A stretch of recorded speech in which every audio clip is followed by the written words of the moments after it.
हाँ, नमस्कार बच्चों। समरूपता का एक नया अध्याय 11 है, वो हम स्टार्ट कर रहे हैं और ये 6 नंबर का एक कीमती सवाल आप लोगों के लिए तैयार रहता है। इसमें प्रमेय पे आधारित एक्सरसाइज है। कभी अध्याय 11, 12 किसी में से भी आ सकता है। प्रमेय पे आधारित एक सवाल। अब सबसे पहले प्रश्न उठता है कि समरूपता है क्या, सिमिलरिटी क्या है। ठीक है, वो देखिए। देखो बच्चों, प्रकृति में हम जब स्कूल से घर, घर से स्कूल, अभी कोरोना काल में हो सकता है इस तरह का थोड़ा सा नहीं हो रहा है, नीम के बहुत से पेड़ हमें दिखाई देते हैं।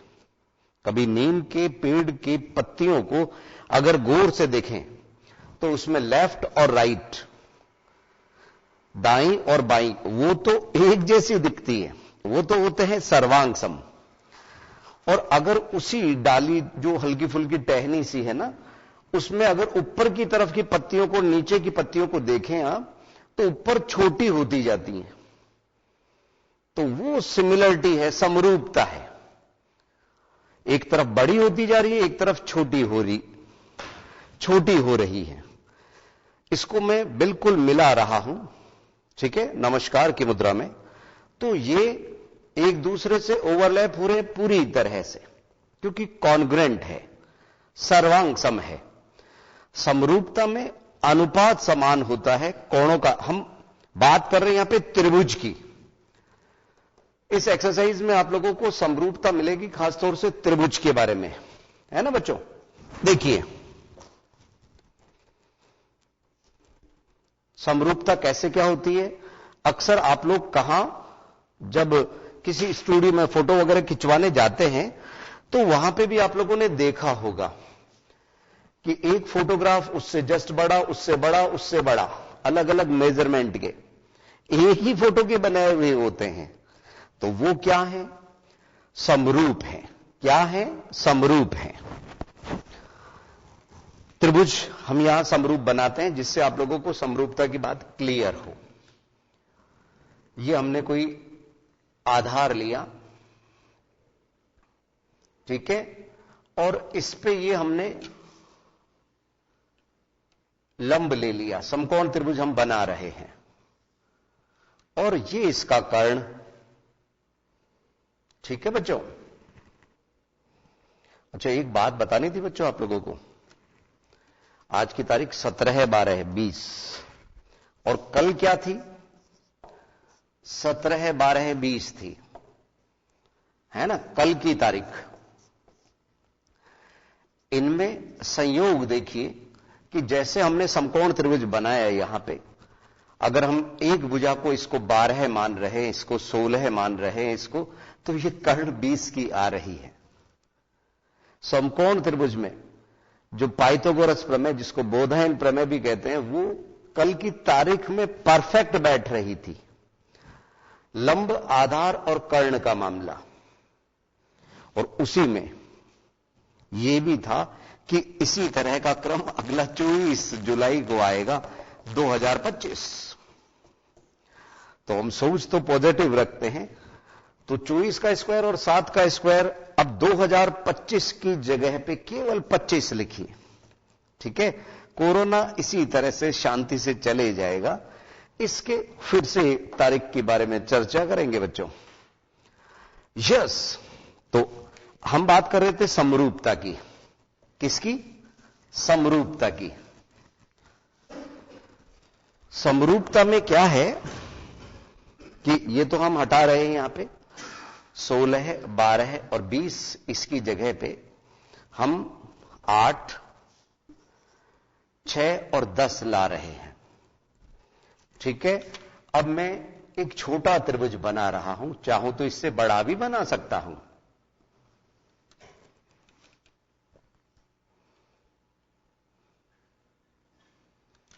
यस, इसमें हमने देखा बच्चों, ये 3, ये 4 और ये 5 है। माप सभी सेंटीमीटर में है, सेंटीमीटर में। तो हम सभी जगह सीएम नहीं लिख रहे। अब इनमें क्या है, ये समकोण है 90 डिग्री। ये दोनों त्रिभुज समरूप हैं, ए बी सी। इसका नाम पी क्यू आर। 9th में आप सर्वांग समता को पढ़ते आए थे। यहां क्या है? त्रिभुज एबीसी। सिमिलर का यह चिन्ह है, केवल लहर। सर्वांग सम में तो क्या था? बराबर के साथ में लहर था सर्वांग सम में। यहां बराबर को हटा दिया। ठीक है, त्रिभुज। इसमें भी इस बात का ध्यान रखना है, ए के संगत यहां पी है, बी के संगत क्यू है और सी के संगत आर है। तो इधर पी क्यू आर ही लिखेंगे। वैसे तो ये क्रम से है, लेकिन आर इधर होता तो ए के संगत आर कहलाता। ठीक है बच्चों? क्यों? अब सुनिए जरा, सर्वांग समरूपता के लिए कंडीशन क्या है, शर्त क्या है?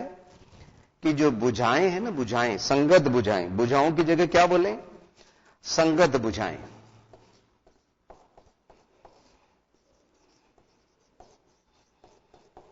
वो तो क्या होनी चाहिए? समानुपाती। बराबर नहीं, बराबर तो किसके लिए चले जाएंगे? सर्वांग समता के लिए। यहां हम समरूपता के लिए बात कर रहे हैं। संगत भुजाएं समानुपाती। समानुपाती मतलब प्रोपोर्शनल में उसमें हो, एक ही अनुपात में। जैसे मैंने यहां आधा किया है तो ये भी आधा, ये भी आधा। एक का आधा तो तीनों ही आधी, एक का 1/3 तो तीनों की 1/3। और संगत कोण क्या होते हैं? वो समान ही होने चाहिए।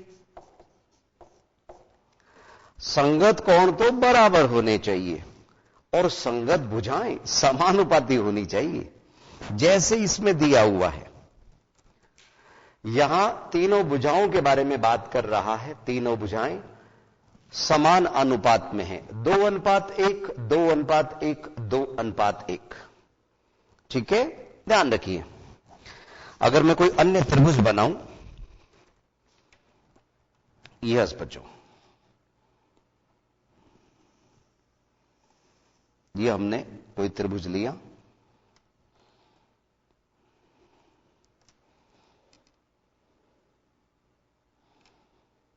है ना बच्चों?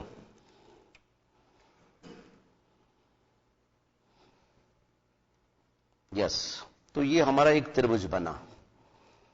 एक त्रिभुज ये और एक और त्रिभुज हम बना रहे हैं।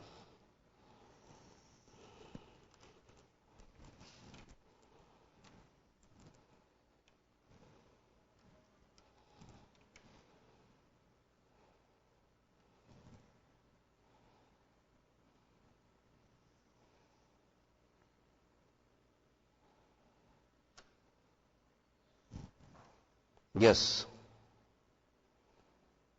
यहां तक लिया हमने इसको, और ये हमने ऊपर वाला शीर्ष बिंदु ले लिया इस तरह से। एक बार वो बिंदु वापस से प्राप्त करें। यस, ये बिंदु है, इसको इससे मिलाया, इसको इससे मिलाया।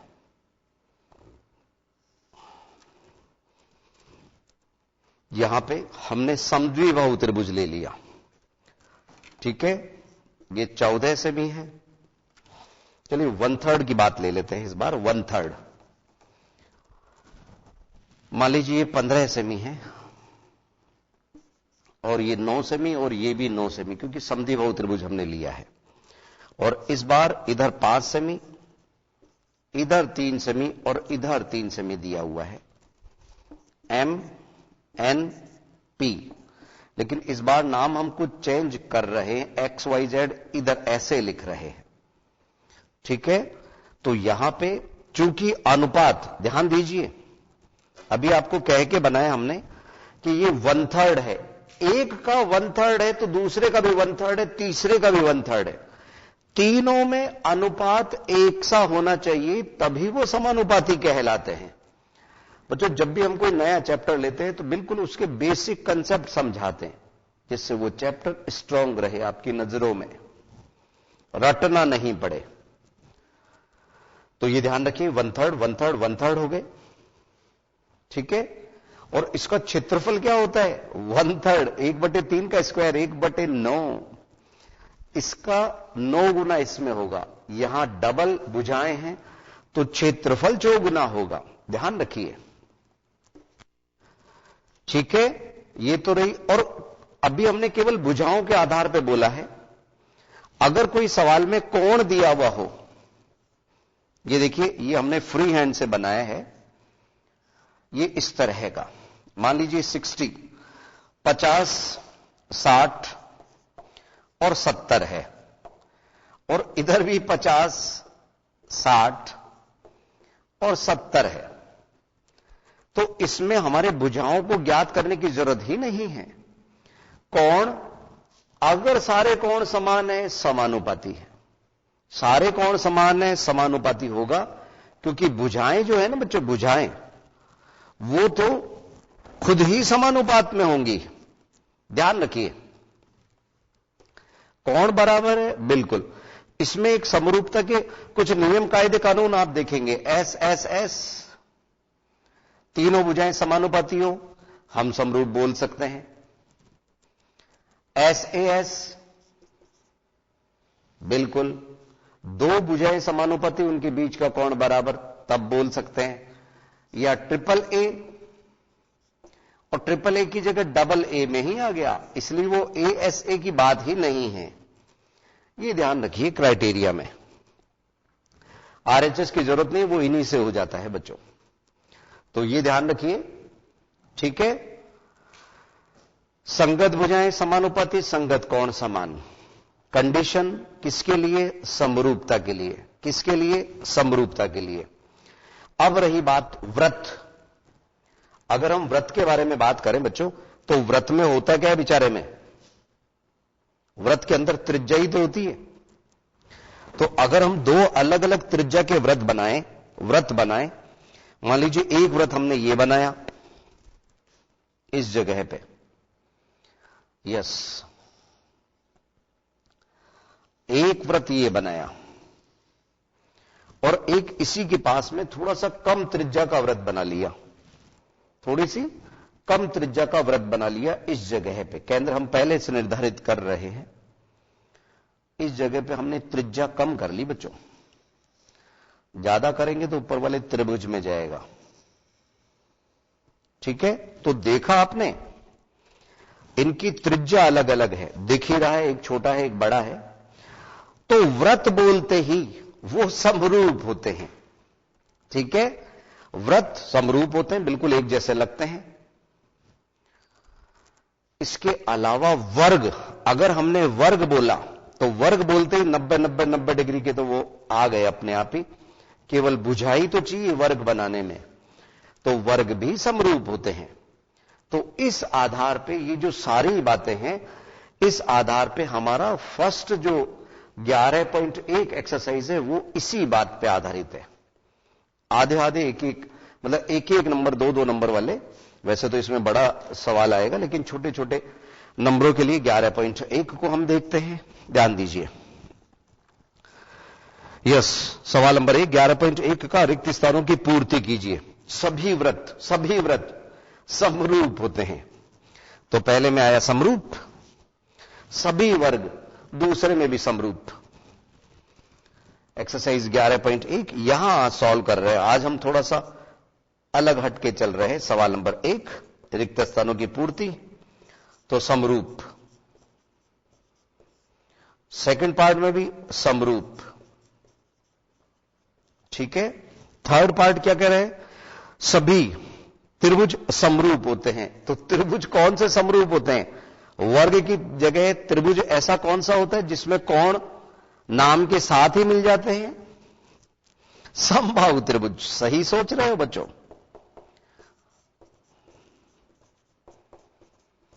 समबाहु त्रिभुज में ऐसा होता है, जैसे ही नाम बोला तीनों कोण 60 डिग्री के आगे नाम के साथ ही। और चौथे में भुजाओं की संख्या समान संख्या वाले दो बहुभुज कब समरूप होते हैं? अगर भुजाओं की संख्या दोनों में 5-5 है, दोनों में 4-4 है, क्योंकि बहुभुज बोल रहा है। ठीक है, और 3-3 भी हो सकता है, वो भी बहुभुज ही कहलाता है, 4 वाला भी बहुभुज कहलाता है। तो 2 कंडीशन क्या बताई, ये ही दोनों कंडीशन आ जाएगी चौथे में कि भुजाएं समानुपाती, संगत भुजाएं समानुपाती और संगत कोण समान। ये दोनों ही बात सवाल नंबर 1 के चौथे पार्ट का रिक्त स्थान बना रहे हैं। चौथा हमने यहां समझा दिया बच्चों, ये मान लीजिए आप लोग, क्योंकि अभी समझाया तो उसी के साथ में जोड़ेंगे तो ज्यादा प्रभावी रहेगा। और अब ये सत्य और असत्य हम ये भी फाइंड करेंगे। समरूप आकृतियों की 2 उदाहरण भी हम देंगे। केवल इतना ही तो है 11.1 एक्सरसाइज, पेज नंबर हम बात कर रहे हैं 155 की।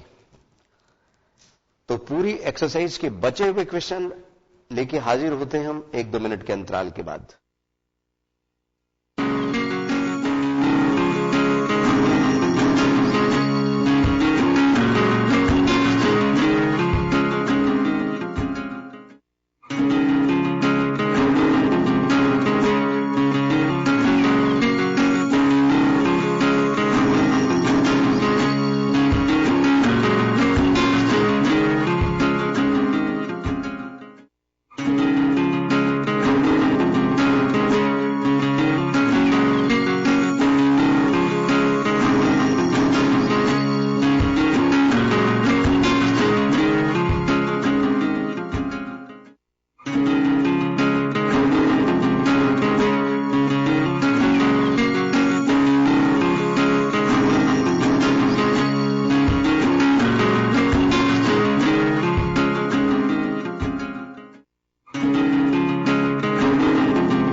बार पुनः स्वागत है आईसीटी की लाइव क्लासेस में।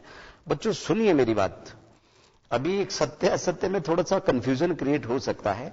हमने आपको बोला ट्रिपल ए यानी कि तीनों कोण समान होते ही हम उसको क्या बोल देंगे, समरूप। तीनों भुजाएं समानुपाती होते ही हम उसको क्या बोल देंगे, समरूप। लेकिन सत्य असत्य वाले केस में आपको थोड़ा सा ध्यान रखना है कि दोनों ही बातें अगर बोली जाए तो ज्यादा प्रभावी रहती है। पता नहीं दूसरे में कहीं कुछ गड़बड़ कर दे तो फर्स्ट सवाल नंबर 2 का फर्स्ट क्या कहा जा रहा है, 2 सर्वांग सम आकृतियां समरूप होती है। सर्वांग सम में सारी भुजाएं बराबर है, तो समरूप तो होगी ही होगी, समरूप तो होगी ही होगी। ठीक है। अच्छा, इनमें भी बच्चों जैसे अभी हमने ये समरूप का ये लगाया, वो आप समझ लीजिए, क्योंकि हम इसको मिटाने जा रहे हैं कि इसको कैसे लिखेंगे। एम एन, पहले त्रिभुज का नाम तो कैसे भी दे दीजिए, एम एन पी समरूप। दूसरे में थोड़ा सा सोच समझ के, एम की जगह वाई, एन की जगह जेड और एक्स पी, पी के करस्पॉन्डिंग, इसके करस्पॉन्डिंग, इसके करस्पॉन्डिंग, ध्यान रखिए।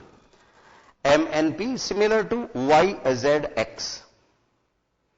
ठीक है, ध्यान रखिए। अनुपात 3:1 चल रहा है। इधर भी नाम देंगे तो उसी तरीके से संगत आपको ढूंढना होगा। अब आइए सवाल नंबर 2 के सत्य असत्य को खोजते हैं आप और हम मिलके। एक्सरसाइज हमारी चल रही है 11.1, एक बार यहां पे भी लिख देते हैं, पेज नंबर 155, 11.1,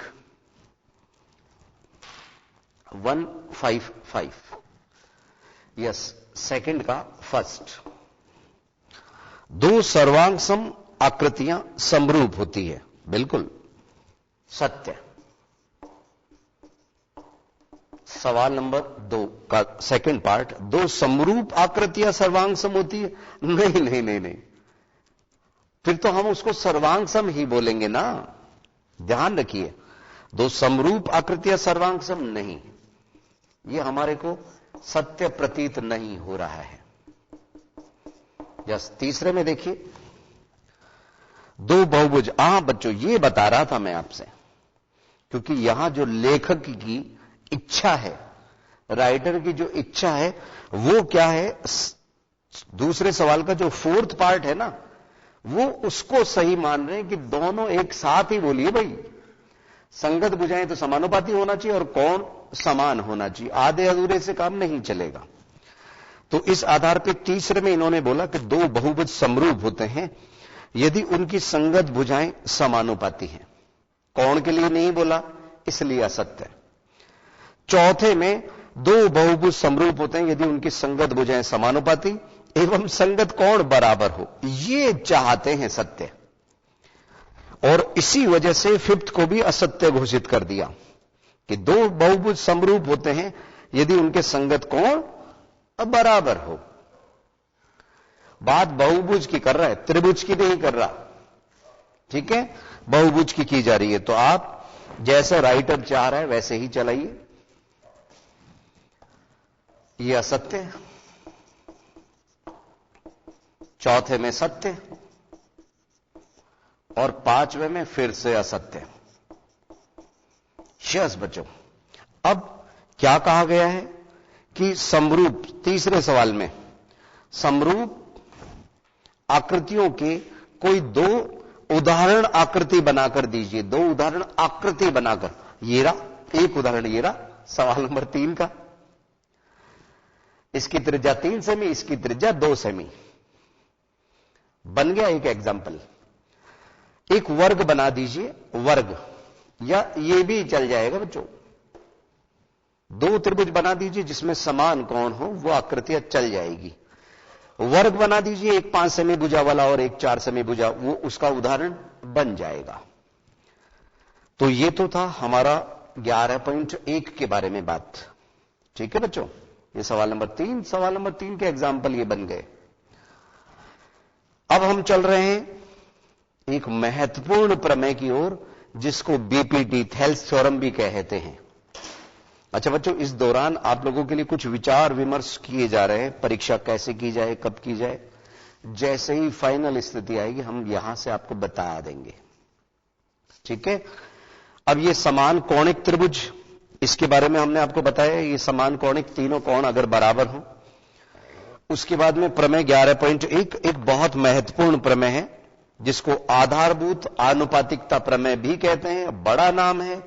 दूसरा थेल्स थ्योरम, जिन्होंने ये दी थी थेल्स थ्योरम, उनके नाम से चल रही है। एनसीईआरटी की जो बुक है, अगर उसको आप देखेंगे तो थेल्स की फोटो भी नजर आ जाएगी उसमें, यहां नहीं दिख रही। ठीक है, वहां छठा चैप्टर मिलेगा 10th की एनसीईआरटी की बुक में, सिमिलर ट्रायंगल, समरूपता। ठीक है बच्चों, देखिए ध्यान दीजिए।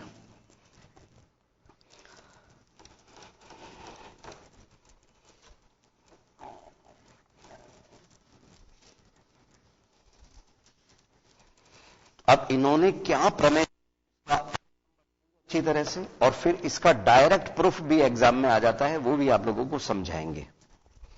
ठीक है बच्चों, ध्यान दीजिए। पहले इसका अर्थ समझिए। बीपीटी थेल्स थ्योरम कहती क्या है, इसका मतलब क्या है।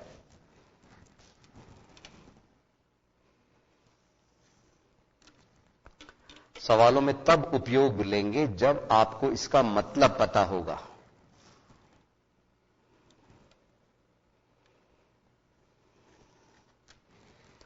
ये कोई त्रिभुज ABC है, इसमें एक भुजा, मान लीजिए BC के समांतर हम एक रेखा खींच रहे हैं, जरूरी नहीं वो ठीक मध्य में हो, ऊपर नीचे कहीं पे भी हो सकती है। हमने थोड़ी सी मध्य से नीचे खींच दी इसीलिए, और इसका नाम DE रख दिया। शर्त क्या है, DE समांतर है BC की। तो यहां दो भुजाएं कौन कौन सी काम आई समांतर रेखा खींचने में, एक तो AB और AC। तो ये भुजा DE BC के समांतर होती है। ये बीपीटी ने बताया कि अगर नहीं समांतर क्या, समांतर खींची जाए तो इनका जो अनुपात है वो समान होता है। यहां पे दिया क्या है, त्रिभुज ABC में DE समांतर है BC के। तो बीपीटी यानी कि basic proportionality theorem, Thales theorem हमें क्या कहती है कि इसने जो दोनों भुजाओं के पार्ट किए वो समान अनुपात में होते हैं। तो सिद्ध करने वाली बात क्या है कि AD बटे DB बराबर AE अपॉन EC के बराबर होता है। वापस से सुनिए, AD upon DB equals to AE upon EC होता है। कब, यदि किसी त्रिभुज में किसी एक भुजा के समांतर रेखा खींची जाए तो वह अन्य दो भुजाओं को समान अनुपात में विभाजित करती है। आइए एक बार हम दूसरा त्रिभुज बना लें। दूसरे त्रिभुज फ्री हैंड से बना रहे हैं बच्चों इस बार, PQR। इस बार इसके समांतर हम रेखा खींच रहे इस तरह से। ठीक है, कुछ बच्चों का कहना है कि समांतर जैसी नहीं लग रही सर, थोड़ी सी इधर अंदर चली गई। यस,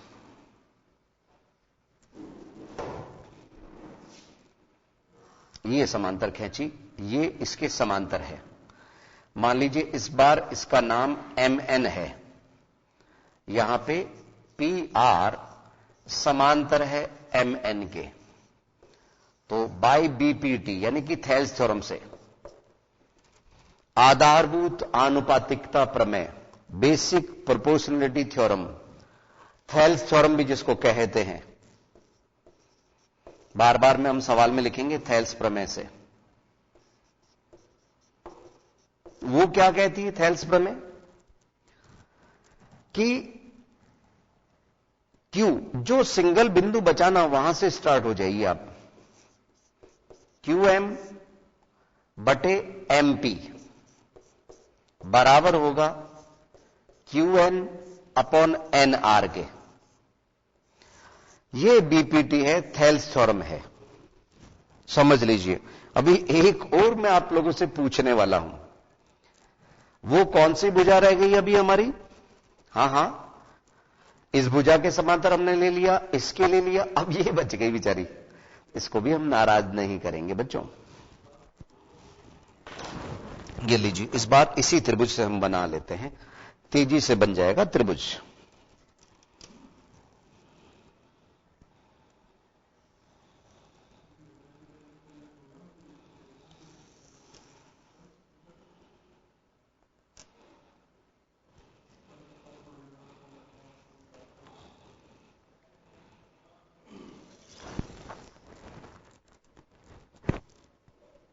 ऐसा।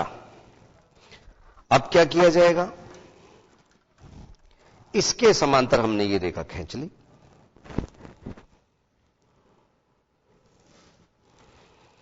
ठीक है, और ये एरो लगा दी जिससे आपको पता चले कि हां ये समांतर है। नेम इस बार हम क्या कर रहे हैं, ए बी सी ले लिया, लेकिन इसका एक्स वाई दे रहे, एक्स वाई, ठीक है। तो यहां त्रिभुज एबीसी में ए बी समांतर है वाई एक्स के। क्या बोला, त्रिभुज एबीसी में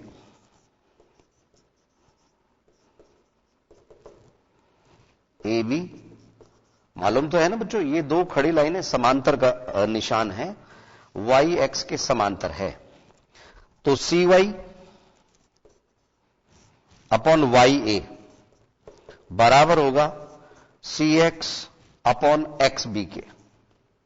बस यही थेल्स थ्योरम है, यही बीपीटी है बाई थेल्स थ्योरम। पुनः पुनः सुन लीजिए, अब तक आपको समझ आ गया होगा कि किसी त्रिभुज में एक भुजा के समांतर रेखा खींची जाए तो वह अन्य दो भुजाओं को समान अनुपात में विभाजित करती है। एक बार आपकी किताब में जो छपा हुआ है वही हम बोल के बता रहे हैं। किसी त्रिभुज की एक भुजा के समांतर खींची गई एक रेखा त्रिभुज की शेष दो भुजाओं को प्रतिच्छेद करे तो यह दोनों भुजाओं को समान अनुपात में विभाजित करती है। एग्जाम में 6 नंबर का कैसे आता है सवाल, एक तो ये जो लाइन मैंने अभी आपको बोली, इसमें आगे शब्द आ जाता है सिद्ध कीजिएगी। क्या बोला, सिद्ध कीजिएगी, और फिर ये दो लाइनें उसके साथ छपी हुई होती है। एक बार हम बोल के बता देते हैं।